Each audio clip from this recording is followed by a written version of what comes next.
यदा यदा हि धर्मस्य ग्लानिर्भवति भारत अभ्युत्थानं धर्मस्य तदात्मानं सृजाम्यहम्। श्रीमद् भागवत गीता इसी श्लोक के इर्द गिर्द घूमती है। भगवान श्री कृष्ण कहते हैं, जब जब धर्म की हानि और अधर्म की वृद्धि होती है तब तब मैं साकार रूप में प्रकट होता हूँ। साधुओं की रक्षा करने के लिए और पाप कर्म करने वालों का विनाश करने के लिए तथा धर्म की स्थापना के लिए मैं प्रत्येक युग में प्रकट होता रहा हूँ। हे अर्जुन, जो पुरुष मेरे दिव्य जन्म और कर्म के सत्य को जान लेता है वह शरीर को त्याग कर फिर जन्म न लेकर मुझे ही प्राप्त होता है, अर्थात जन्म मरण के बंधन से मुक्त हो जाता है। राग, भय और क्रोध से मुक्त मेरे आश्रय में आकर मुझ में विलीन होकर तथा ज्ञान रूप से तप और पवित्र होकर बहुत से भक्त मेरे स्वरूप को प्राप्त हो चुके हैं। जो मुझे जैसे भजते हैं मैं उन पर वैसे ही कृपा करता हूँ, अतः सभी मनुष्य सब प्रकार से मेरे ही मार्ग का अनुसरण करते हैं। सामान्य पुरुष इस लोक में कर्मों के फल चाहते हुए देवताओं को पूजते हैं, क्योंकि इस लोक में कर्मों के फल शीघ्रता से प्राप्त हो जाते हैं। कर्मों के फल में मेरी कामना नहीं है, इसलिए कर्म मुझे प्रभावित नहीं करते, और जो मुझे तत्व से जान लेता है वह कर्मों से बंधता नहीं है।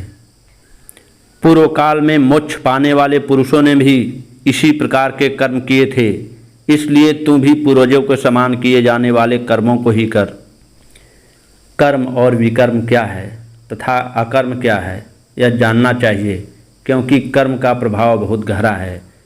जो मनुष्य कर्म में अकर्म देखता है और अकर्म में कर्म देखता है वह मनुष्यों में सबसे बुद्धिमान है, योगी है और संपूर्ण कर्मों को करने वाला है। जिसके सारे कर्मों का आरंभ संकल्प और कामना से रहित है तथा जिसके संपूर्ण कर्म ज्ञान रूपी अग्नि से तप गए हैं उसको ज्ञानी जन पंडित कहते हैं।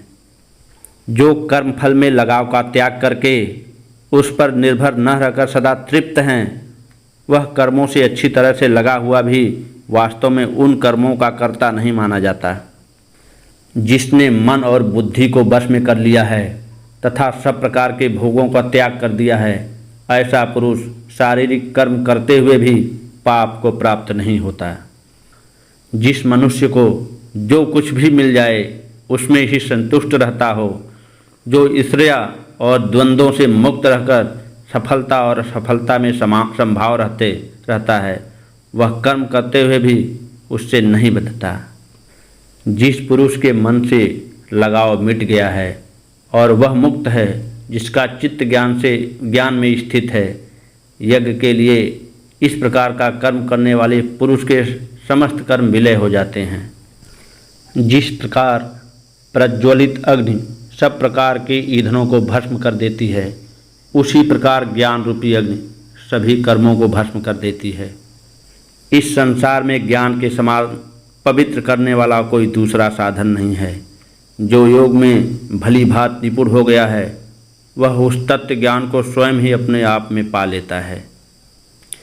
श्रद्धावान, तत्पर और जिस पुरुष ने अपनी इंद्रियां वश में कर ली हो वह पुरुष ही ज्ञान का प्राप्त करता है। ज्ञान प्राप्त करके वह शीघ्र ही परम शांति को प्राप्त कर लेता है। अज्ञानी, श्रद्धाहीन और संशय युक्त मनुष्य नष्ट हो जाते हैं। ऐसे संशयी पुरुषों के लिए न तो यह लोक है, न परलोक है और न ही सुख है। जिसने योग द्वारा कर्मों को त्याग दिया हो, ज्ञान द्वारा जिसके संशय नष्ट हो गए हों, ऐसे आत्मान पुरुष को कर्म नहीं बांधते। तू अपने हृदय में अज्ञान से उत्पन्न संशय का ज्ञान रूपी तलवार से छेदन करके कर्मयोग में स्थित होकर युद्ध के लिए तैयार हो जा। अर्जुन भगवान कृष्ण से पूछते हैं, कभी आप कर्मों को त्यागने की बात करते हैं तो कभी कर्मयोग की प्रशंसा करते हैं, अतः इन दोनों में जो निश्चित रूप से कल्याणकारी हो उसको मुझे बताइए। भगवान श्री कृष्ण बोले, संन्यास और कर्मयोग दोनों ही कल्याण करने वाले हैं, परंतु इन दोनों में कर्मयोग संन्यास से श्रेष्ठ है।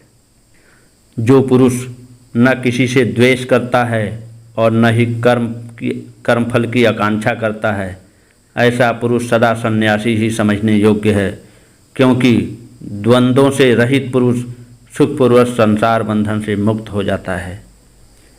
अज्ञानी लोग सन्यास और कर्म को अलग अलग समझते हैं, न कि ज्ञानी जन। इनमें से कोई भी एक मार्ग का पालन करने वाला पुरुष एक जैसे फल को प्राप्त कर लेता है। सन्यास के द्वारा जो तत्व प्राप्त होता है, कर्मयोग से भी वही प्राप्त होता है। अतः जो मनुष्य सन्यास और कर्मयोग को एक देखता है, वही ठीक देखता है।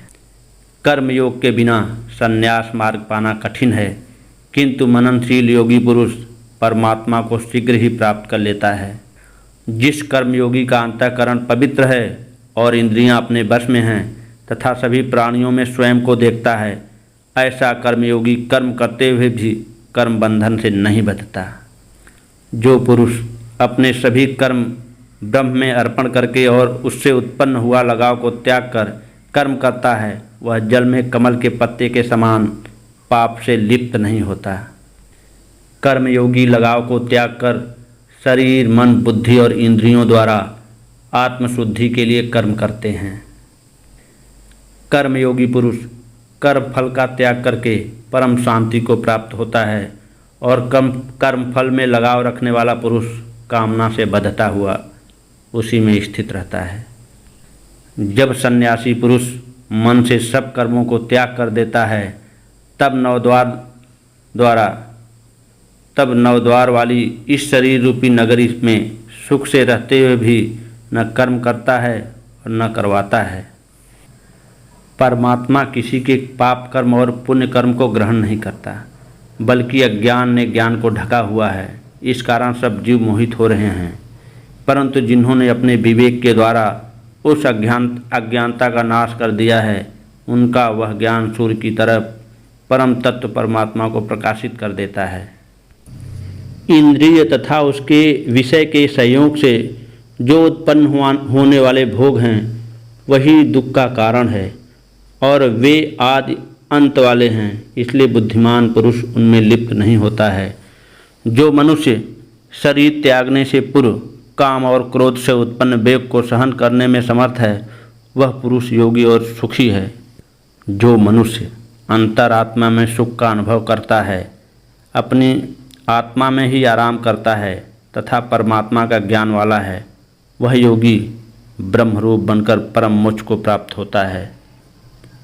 काम और क्रोध से रहित, अपने मन पर नियंत्रण रखने वाले तथा आत्मा को जानने वाले सन्यासियों के लिए जीवित रहते हुए और मरने के बाद दोनों ही स्थितियों में मोक्ष प्राप्त होता है।